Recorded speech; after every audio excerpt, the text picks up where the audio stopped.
de las vanguardias.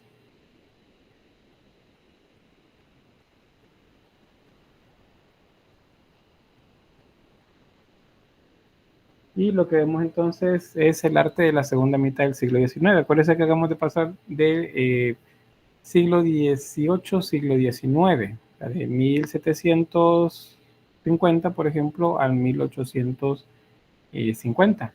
Hoy estamos, bueno, hemos pasado de hecho con el realismo un poco más, hemos llegado casi que al siglo XX. Vamos a iniciarlo por acá. De hecho, inicio un poco antes, más o menos en la década de los 30, de los 30 del siglo XIX, con la llamada época victoriana. No sé si han escuchado hablar de ella. Esto es casi que una moda, digamos, es una moda que nos ayuda a contextualizar el momento en el que estamos.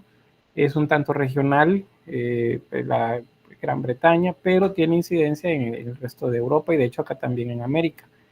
La época victoriana se denomina de esa forma porque corresponde al reinado de la reina Victoria I de Inglaterra.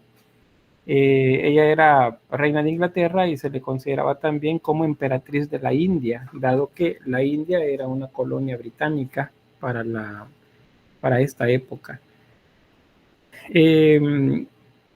Hay elementos que tienen que ver con ella que enmarca también los aspectos de la vida cotidiana, de las costumbres y la moda, como les mencionaba.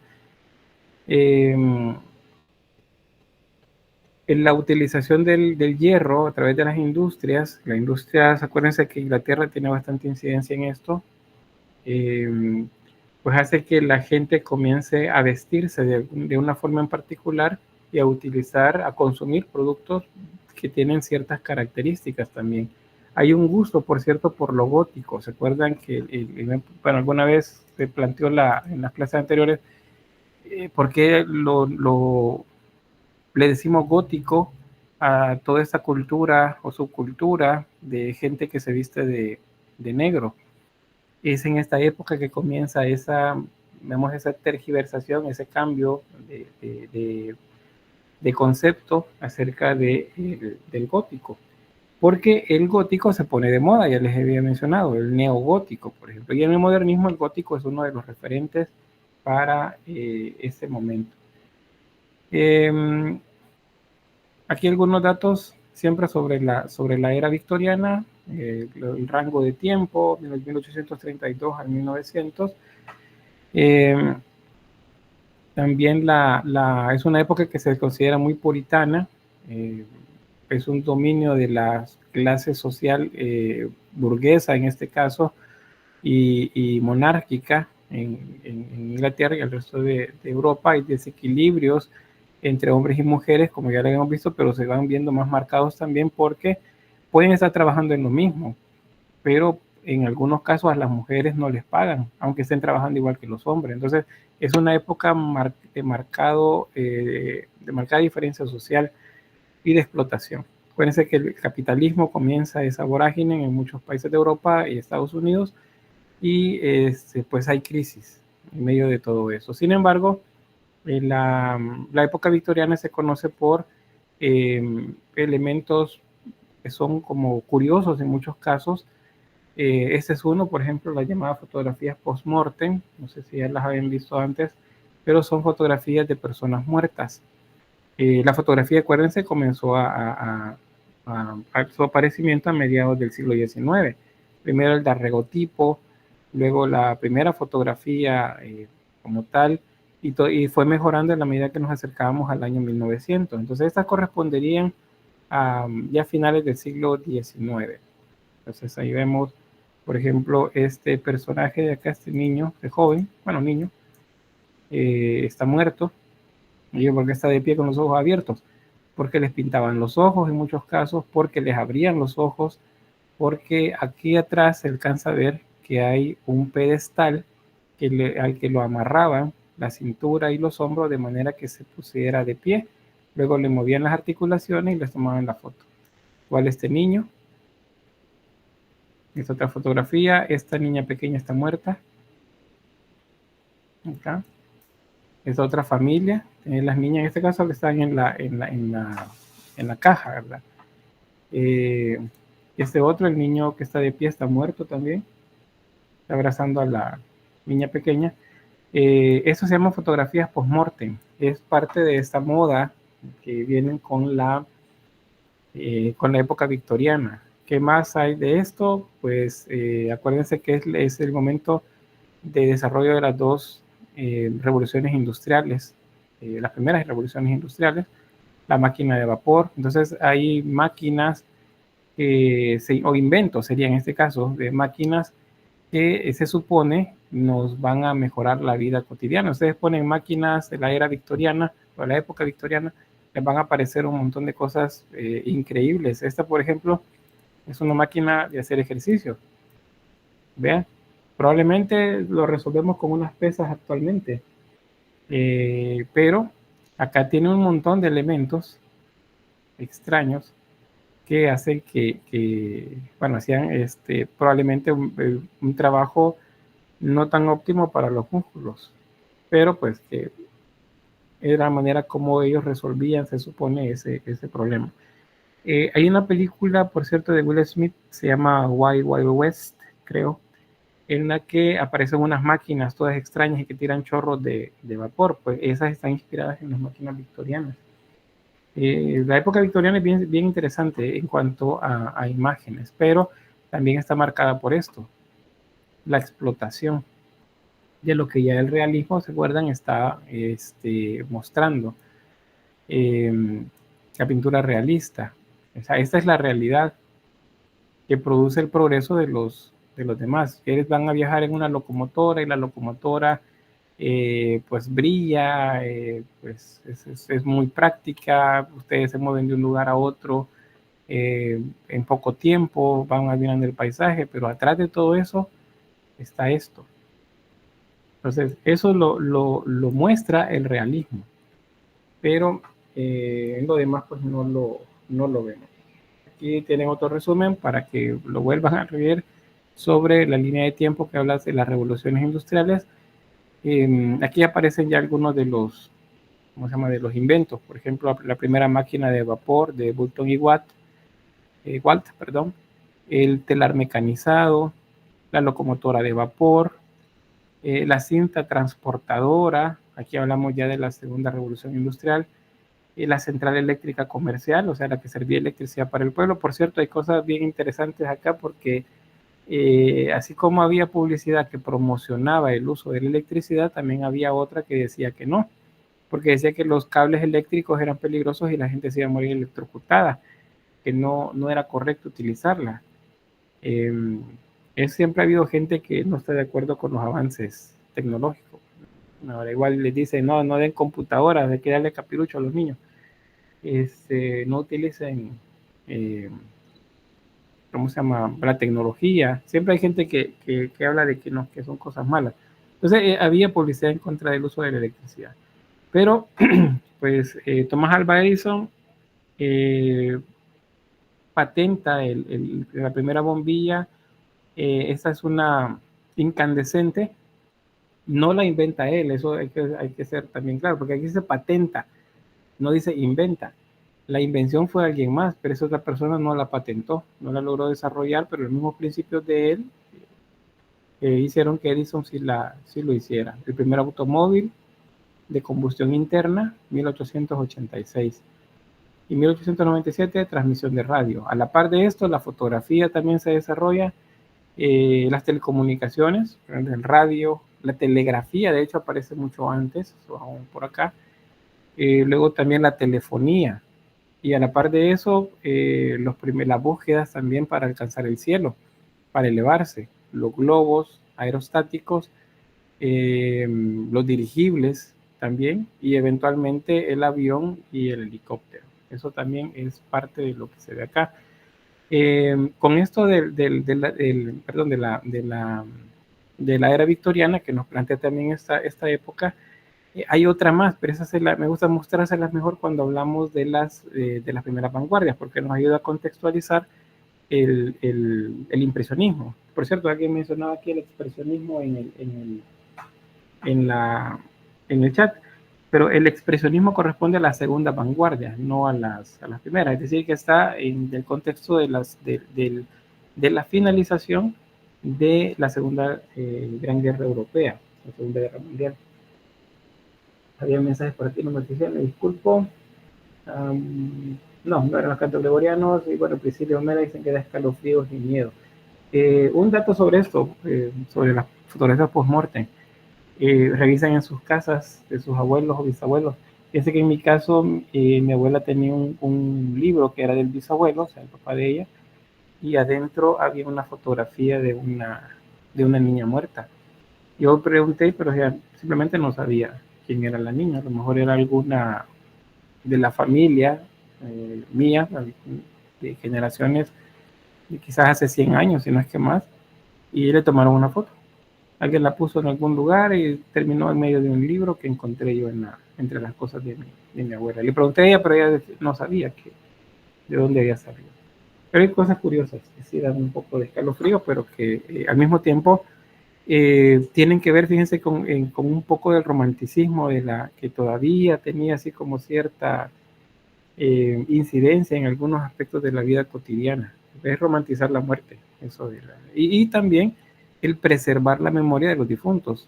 Y era seguramente mucho más barato hacer una fotografía que mandar a hacer una pintura. Y eso, bueno, esa es una de las crisis, por cierto, que lleva al aparecimiento de las primeras vanguardias. Pero bien, avanzamos con esto. En ese contexto que les estoy mencionando y el otro que lo vamos a ver más adelante, que se llama la Belle Époque, eso es en Francia, se desarrolla un movimiento que es generalizado en Europa, acá también en América, que se llama Art Nouveau. Cuando decimos Art Nouveau, estamos hablando, bueno, más bien estamos pronunciándolo en francés. El Art Nouveau es básicamente el modernismo o el inicio del arte modernista en Europa y en Norteamérica, y incidencia en el resto del mundo, ¿verdad? Se aplica, dice el término, para el arte que surge entre el siglo XIX, fines del siglo XIX y comienzos del siglo XX, porque en el siglo XX todavía se sigue dando.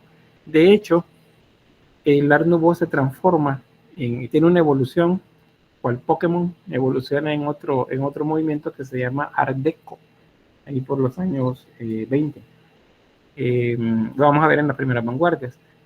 Porque sigue, o sea, no es que desaparece comparado como lo hemos visto en movimientos anteriores, que uno termina y comienza otro. En este caso no, decíamos, por ejemplo, el manierismo y luego vemos el barroco, luego termina el barroco y comienza el rococó. Acá no. Desde que hablamos de neoclásico, romanticismo, realismo, Art Nouveau, estos van a la par, o sea, están mezclados en Europa. Por otros, para efectos de enseñanza es que se separa, ¿verdad? Pero básicamente todo esto va junto. Se entiende el nombre como arte nuevo, pero debe entenderse como arte moderno. Por eso se le llama modernismo, especialmente en España. Bueno, avanzamos acá. Este diagrama les muestra sobre eso que les mencionaba. En España se le dice modernismo, en Francia y en Bélgica Art Nouveau, en Austria Sezensstimmung, algo así. En Alemania no se los voy a mencionar porque no sé hablar. En Italia algo así como Liberty of Florial, ese es el término. En Inglaterra y Estados Unidos es estilo libre, el Liberty Style. Cada quien tiene pues una manera diferente de mencionarlo. Nosotros lo vamos a manejar como Art Nouveau o modernismo. Cualquiera de los dos términos es válido para mencionar esto. Yo les recomendaría que se aprendan Art Nouveau, porque es más fácil, porque luego veremos que el modernismo es también un término que se aplica para hablar de todo el arte que se produce desde la segunda mitad del siglo XIX hasta finales del siglo XX. Entonces, mejor decimos Art Nouveau y nos referimos específicamente a lo que tiene las características que ya vamos a ver, que son utilización de elementos góticos o neogóticos en este caso, arabescos también, ¿se acuerdan los arabescos? Cuando decimos arabesco, nos estamos refiriendo a la utilización de ataurique, lacería, mocárabes. Quizás el único que no entra es el caligráfico, pero el resto de estilos de decoración musulmana se utilizan también acá, solo que convertidos en algún tanto diferente, que es lo que tiene que ver con ¿cómo se llama? Lo floral principalmente, y la utilización del el pavo real también como un símbolo de exuberancia. Y también es un estilo que se enmarca bastante en la figura de la mujer como, como algo artístico. Eh, las figuras son delgadas, son cabelleras largas, con ropas transparentes, eso es lo que se coloca, y eso sirve también en el llamado cartelismo, o sea, los carteles con los que se ofrecen productos también, o se comercializa también algún tipo de medicamento, bebida, todo eso. Aquí tenemos un ejemplo.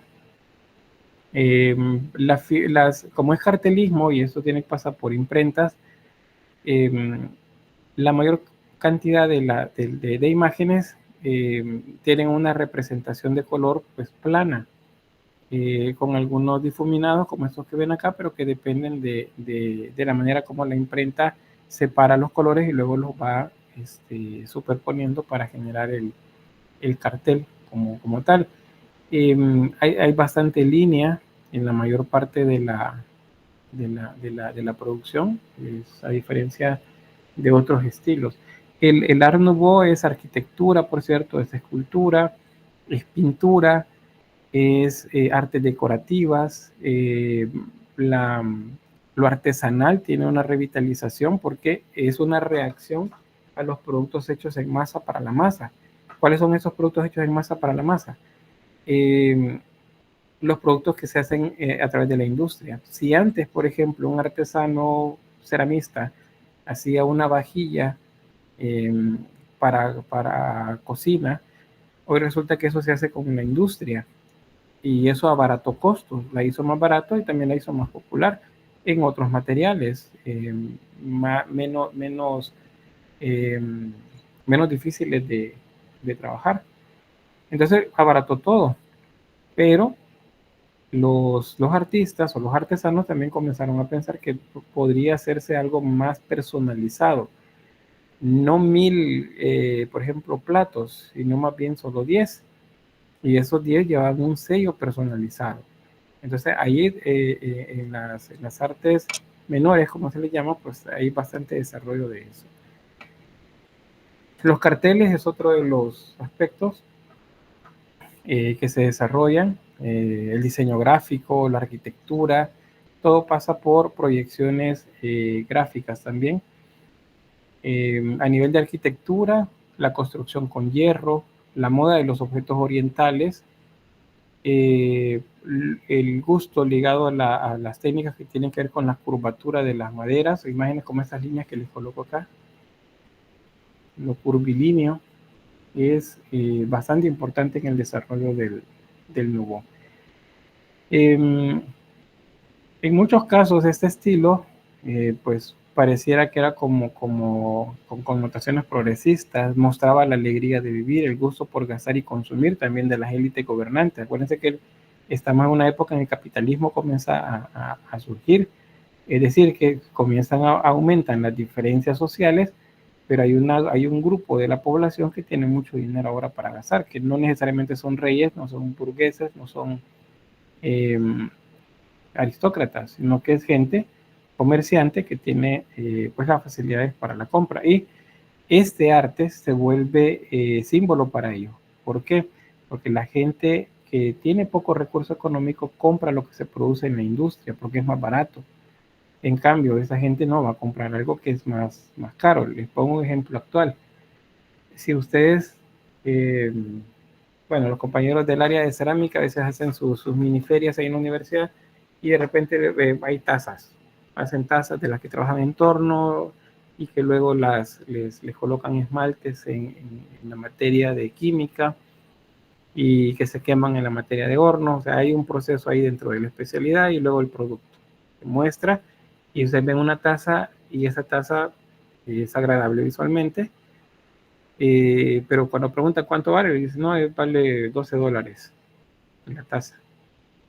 Y ustedes dicen, pero si en el Dollar City las venden a $1. Entonces, ¿qué preferirían comprar ustedes? ¿Una taza de $1 o una taza de $12? A ver, bueno, en lo que piensan, solo leo lo que dice Alejandro. Creo que hay subgénero retrofuturista basado en esta estética llamada steampunk. Es como el cyberpunk, pero con maquinaria a vapor. Sí, es cierto, es el cyberpunk, sí lo recuerdo. Yo se les dice el de mejor calidad, pero digamos que las dos tienen calidad. Las dos tienen. En calidad están iguales. Tienen un esmalte uniforme, no están averiadas, sirven para lo que fueron hechas. ¿Cuál compran? ¿El de dólar o el de $12?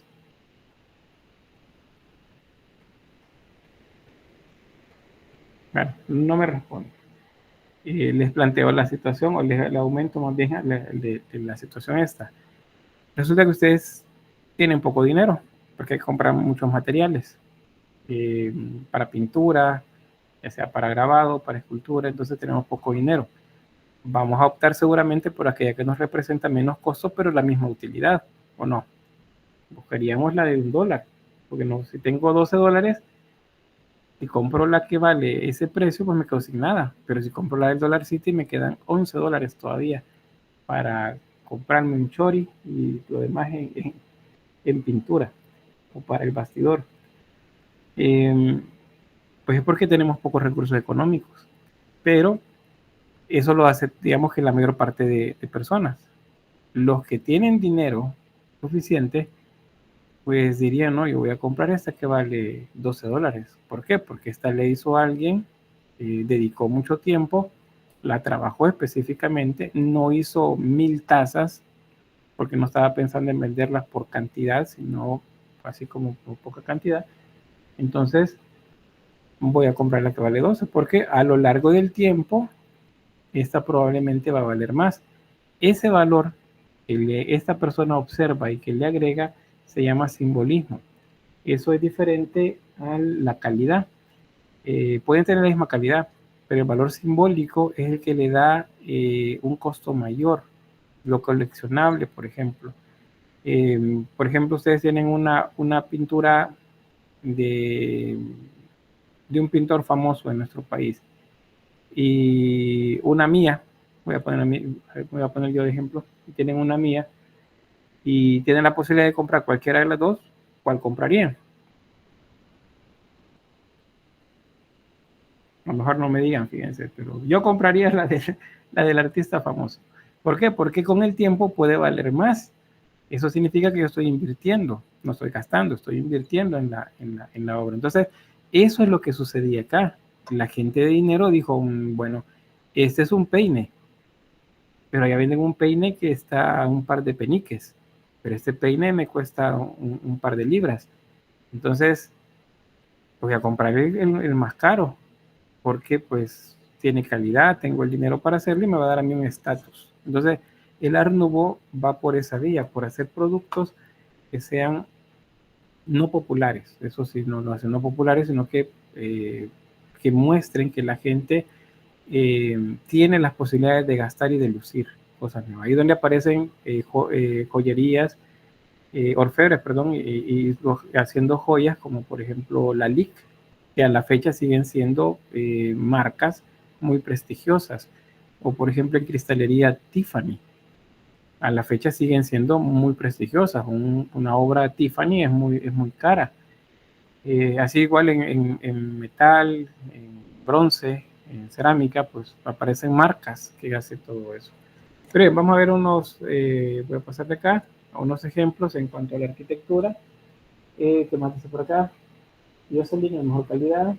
Adrián dice que lo barato sale caro, también, es cierto. Jocelyn dice mente de tiburón, algo así.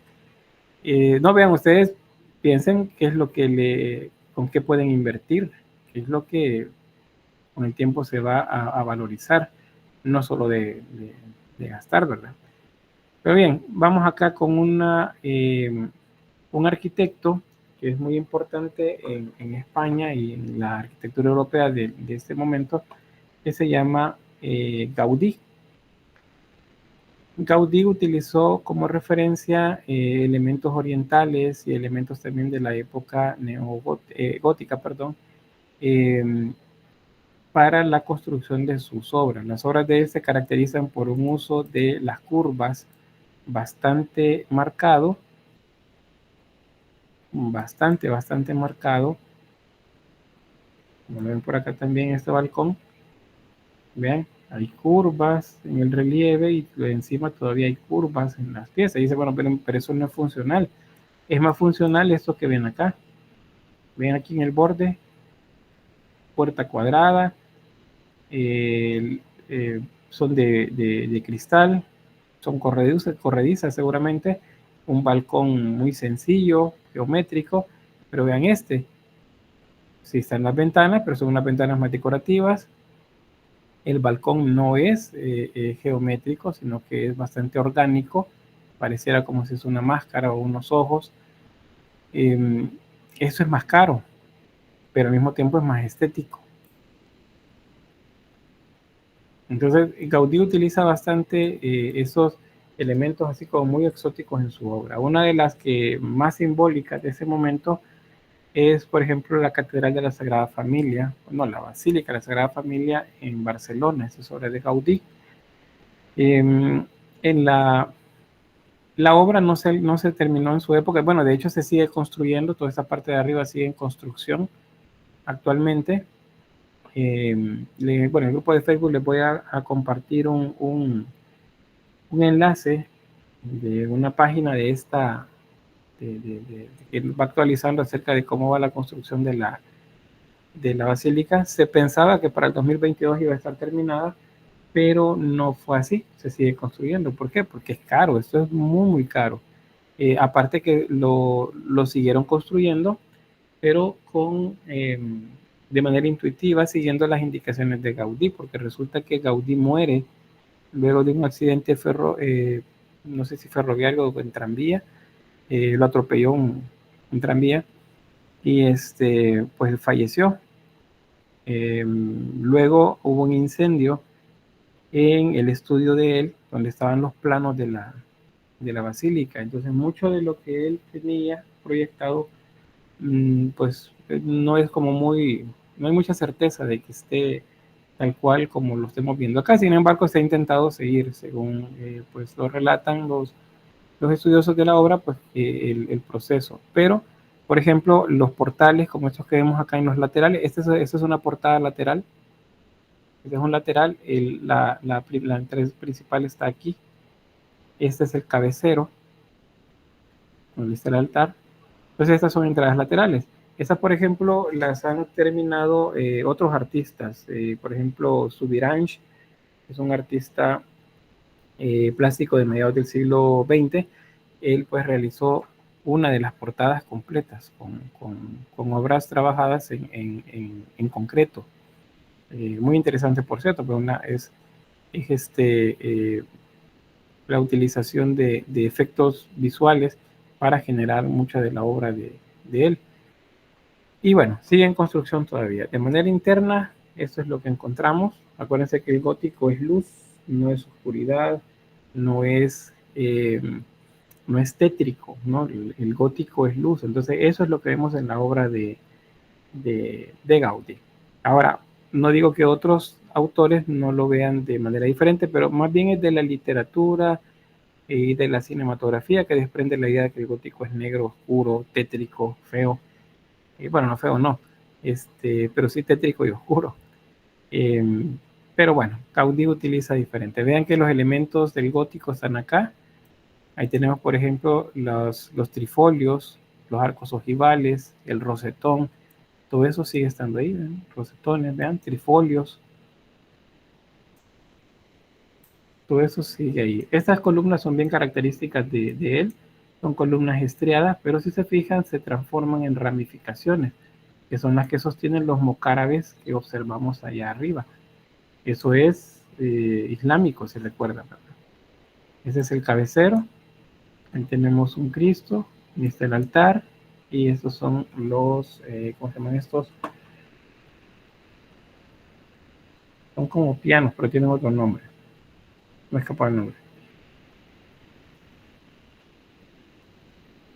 Pero esta es entonces la Basílica de la Sagrada Familia, obra de Gaudí. Hay más de Gaudí, el Parque Güell. Hay mucha obra de Gaudí en Barcelona principalmente. Bueno, por cierto, a mí, bueno, el fútbol no me llama mucho la atención. Tengo mis gustos por ahí con fútbol, pero no es algo que me quite el sueño. Sin embargo, cuando me dicen Madrid o Barcelona, yo siempre digo Barcelona. No porque le ponga atención al equipo, sino porque Barcelona es una ciudad que me gustaría conocer. Ver la obra de Gaudí. Ahí pues sería, es una de las metas antes que trascienda al universo. Bien, las estaciones de tren, acuérdense que el tren es una máquina producto de las revoluciones industriales.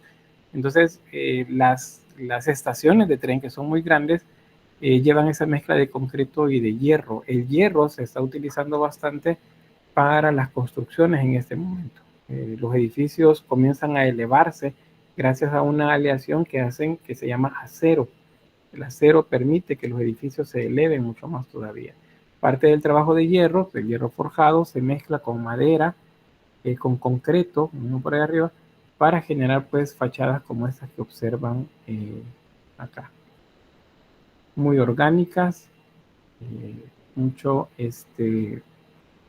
¿cómo se llama? Figura femenina, la idea de las volutas, de las ramas, lo mismo esas, las enredaderas, todo eso pues se utiliza por acá. Los dragones, eh, los faisanes, todo eso es parte, las libélulas también son parte de la decoración que utiliza el otra, bueno, la entrada del metro en París, igual es Art Nouveau, vemos hierro forjado y la utilización de metal también, perdón, de vidrio también.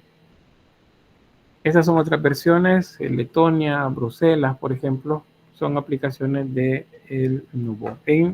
En el centro de San Salvador, si ustedes se asoman, ya habrán visto paredes con columnas almohadilladas como estas que ven acá, ¿verdad?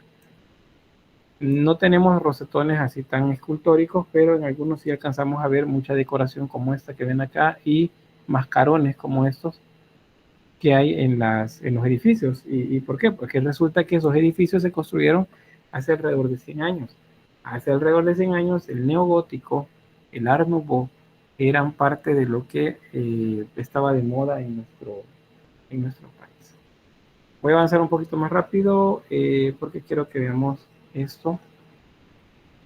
La Torre Eiffel se construye en este momento en Francia para esta época, que eso lo vamos a abordar en el siguiente tema, la llamada Belle Époque, que es contemporánea del Art Nouveau, que es contemporáneo de la época victoriana, que es contemporáneo del romanticismo, el realismo. Se construye bastante a partir de que el mundo o el futuro se siente o lo sienten ellos como algo positivo, algo que inspira, algo que nos avanza hacia el progreso. Entonces, en París se hacen las ferias, unas ferias internacionales en las que los diversos países del mundo van y presentan un stand donde se muestran con todos sus recursos, todo lo que tienen para ofrecer. También en estas ferias, los artistas, los arquitectos, los inventores muestran el producto en lo que han trabajado. No cualquiera podía estar ahí. Los pintores que lograban entrar prácticamente se sentían ya muy consagrados. Y aquellos que no, pues se sentían rechazados. Eso es lo que vemos en el siguiente tema. Otro aspecto para mencionarles es que pues la Torre Eiffel se hizo para una de estas ferias en el Campo Marte de la Exposición Universal. A la gente no le gustó, protestaron desde el primer momento y dijeron, miren, terminando la feria me la quitan del lugar. Y entonces el constructor, Gustave Eiffel y todos los que tenían algo que ver con esto, dijeron, vaya, está bien, terminando la feria se las quitamos. Y bueno, ustedes ya saben que pasaron más de 150 años, alrededor de 150 años, y la Torre Eiffel sigue estando en el mismo lugar. Es un símbolo, de hecho, para París y para Francia. Pero originalmente a la gente no le gustó, la consideraban fea. No iba con el espacio donde estaba siendo construida.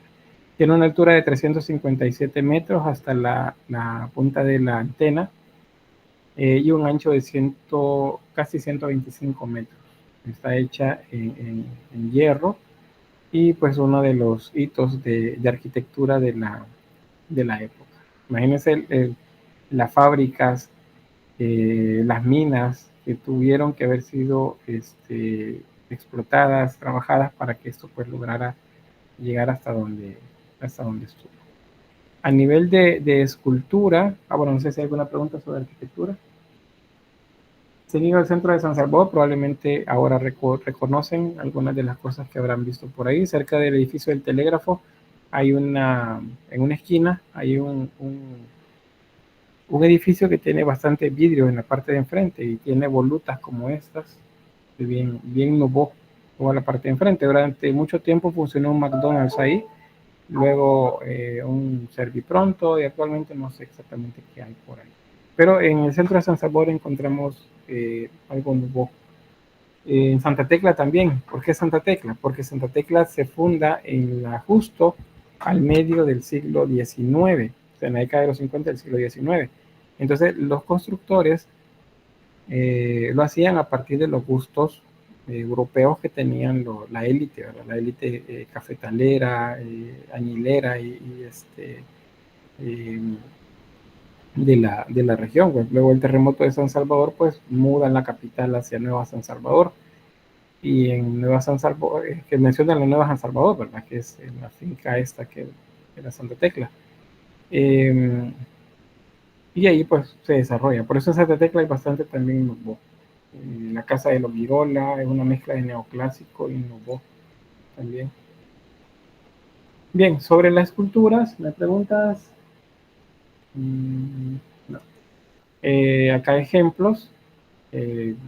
La línea curva, acuérdense, lo curvilíneo, al menos, o sería el término general utilizado para denominar pues todo lo que se produce acá. La figura femenina también es el principal tema de las reproducciones escultóricas. Se mezclan con joyas, se mezclan con otros elementos como por ejemplo lámparas eléctricas. Yo recuerdo haber visto una en la zona de Santa Tecla que era una figura femenina como la que ven por acá, pero tenía un brazo levantado, y en el brazo abrazaba o sostenía un pedestal, como si fuera una bandera la que llevaba. Y en la parte de arriba ahí tenía el lugar donde se colocaba el foco, porque era una lámpara. Era de marca General Electric, por cierto. Entonces todo eso se trabaja. También recuerdo haber visto una joven que llevaba frutas en un canasto y unos gallos caminando a la par, gallo y gallina caminando a la par de ella. Eso fue también en Santa Tecla, y era parte de colecciones privadas que nos permitieron pues tomarle fotografías. Lamentablemente no sé quiénes quedaron las fotografías de esa investigación que se hizo. Yo estaba como en quinto año todavía en ese momento. Fue el 2001, por cierto, porque se hicieron investigaciones para ver los tipos de daño que había sufrido el patrimonio en Santa Tecla y en San Vicente. Y a mí me tocó la región de Santa Tecla. Bien, Josep Limona, en cuanto al trabajo en mármol, lo mismo, lo curvilíneo, lo suave del movimiento de la figura, todo eso pues es muy, muy interesante por acá. El tema del amor, el erotismo, también pues es parte de lo que se muestra en las obras. Si van ustedes también, que pues, ojalá pues lo lleven a dibujar el próximo año, que no lo han hecho todavía, es el cementerio que decimos el de los ilustres. Ahí hay bastante escultura nouveau. Hay arquitectura Nouveau también, hay trabajo en metal, que es Nouveau también. Todo eso es muy, muy interesante ahí como para que lo pudieran ver. Cuando vayan, traten de identificar ahí qué es Nouveau, qué es neoclásico, qué es neogótico, y qué es también brutalismo también, que eso lo vamos a ver un poco más adelante, que es parte de lo que está ahí. La Estatua de la Libertad también corresponde a la escultura de la época modernista, del Nouveau. Esta fue un regalo que Francia le hizo a Estados Unidos como recuerdo del primer centenario de la independencia estadounidense. Fue realizada por Frédéric Auguste Bertholdi y también colaboró en el proyecto Gustave Eiffel, el que hizo la Torre Eiffel. Él trabajó como la estructura interna de la escultura. Esta fue realizada en París, ahí la construyeron, que pueden ver, la construyeron en ese lugar, luego la desmantelaron, la cortaron y la embarcaron para hacerla llegar hasta Nueva York. Nueva York pues decide colocarla en un islote justo a la entrada de Nueva York. Y se convierte, o cuál es la idea, que bueno, fue el primer país en declarar independencia, es decir, en asumir los valores de la libertad en, en, en el Nuevo Mundo. Y siguiendo esos ideales, dado que Francia era aliada de Estados Unidos en esa lucha por independencia de Inglaterra, pues los franceses han tenido esa como simpatía con Estados Unidos en esta época. Se colocó ahí porque era el puerto de entrada para Norteamérica era Nueva York, ahí es donde llegaban. Muchos migrantes venidos de Europa a inicios del siglo XX, pues era lo primero que veían, por eso la connotación de la tierra de la libertad, dicen, de hecho todavía lo dicen, el sueño americano, dicen, porque la gente pensaba que su progreso lo veían en Estados Unidos. Para esta época, Europa sigue con un desarrollo económico bastante importante, pero luego vendrá la Primera Guerra Mundial, la primera Gran Guerra Europea, y eso va a hacer que mucha migración termine en la región de Nueva York. Bien, por ahí más. Sobre diseño de interiores, tenemos a Mucha, Alphonse Mucha, como uno de los principales autores. Él es quien diseñó esta joyería. Este es una área de una joyería.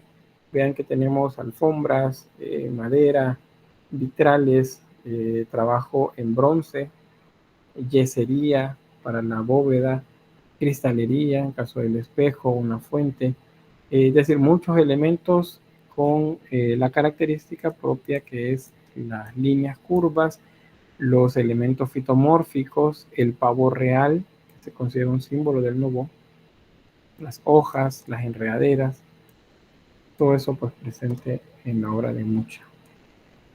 Es otra más, la Casa Tassel, Bruselas, es en Bélgica.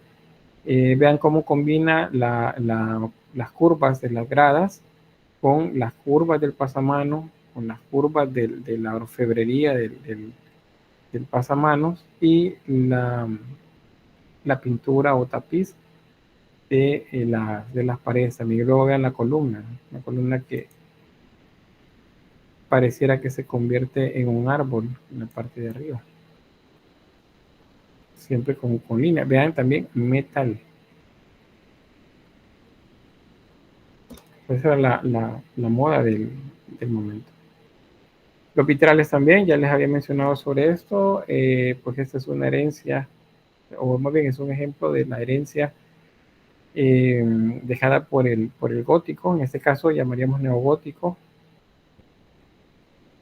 cuando lo que se construye tiene las características góticas, ¿verdad? Pero acá es Nouveau, es Art Nouveau. Las imágenes pues de la cristalería, de las paredes, los mascarones, las lámparas, todo es Nouveau. La cristalería,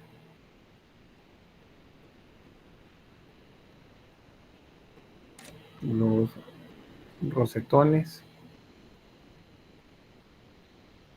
puertas, bueno, vitrales para ventanas. Vean el pavo real, símbolo del nubo. Ahí está. Las orquídeas, los lirios también son parte de del nubo. En la pintura, y te voy a robar unos minutitos, es poco. Esta es la razón por la que veíamos el, el video sobre el Fenlit, porque resulta que pues la parte visual del intro de esa serie de anime está basada en la obra de Gustav Klimt. ¿Ya? Por ejemplo, el beso, una de las que más se muestran ahí. También si se han visto bien en el video, hay unas como pequeñas enredaderas que cuelgan y se mueven y se ven como batidas por el viento. Esas están acá. Esos elementos también aparecen. Esta de hecho es una de las pinturas que sirven para referencia del anime. Igual esto que vemos en el fondo, esas volutas. Esa es la satisfacción de Gustav Klimt también. Esta es igual. Aparecen reproducidas en ese intro. Es otro ejemplo de cómo el arte pues incide en la cultura pop. Otro más, vean, estas son los modelos de esas como hojas compuestas que caen y se mueven por el viento. Esos son carteles. Alfon Mucha es bastante conocido por los carteles que realiza. Esas las horas, habla de la noche, la mañana, el mediodía, la tarde. Cada una de estas representa un momento del día. Así también hay otro que representa las estaciones y aparecen representadas las 4 estaciones del año también. Entonces vean, curvilíneas, los arcos ojivales y la figura femenina rodeada siempre de vegetación, con líneas curvas, pero muy, muy estéticas. Esta es una variante de la obra de Mucha, y es la épica eslava. Esa es un poco de mitología de la región eslava. Y tenemos acá como pues las personas, y en la parte de arriba los dioses o todo lo que está referido a las creencias probablemente de esa región. Joyería, objetos y decoraciones. Bueno, tenemos las peinetas, los broches, en los que el pavo real, la figura femenina, los lirios, el pavo real, otra vez, figura femenina, las lámparas, vean, las lámparas tienen plumas de pavo real, los jarrones, también lo mismo.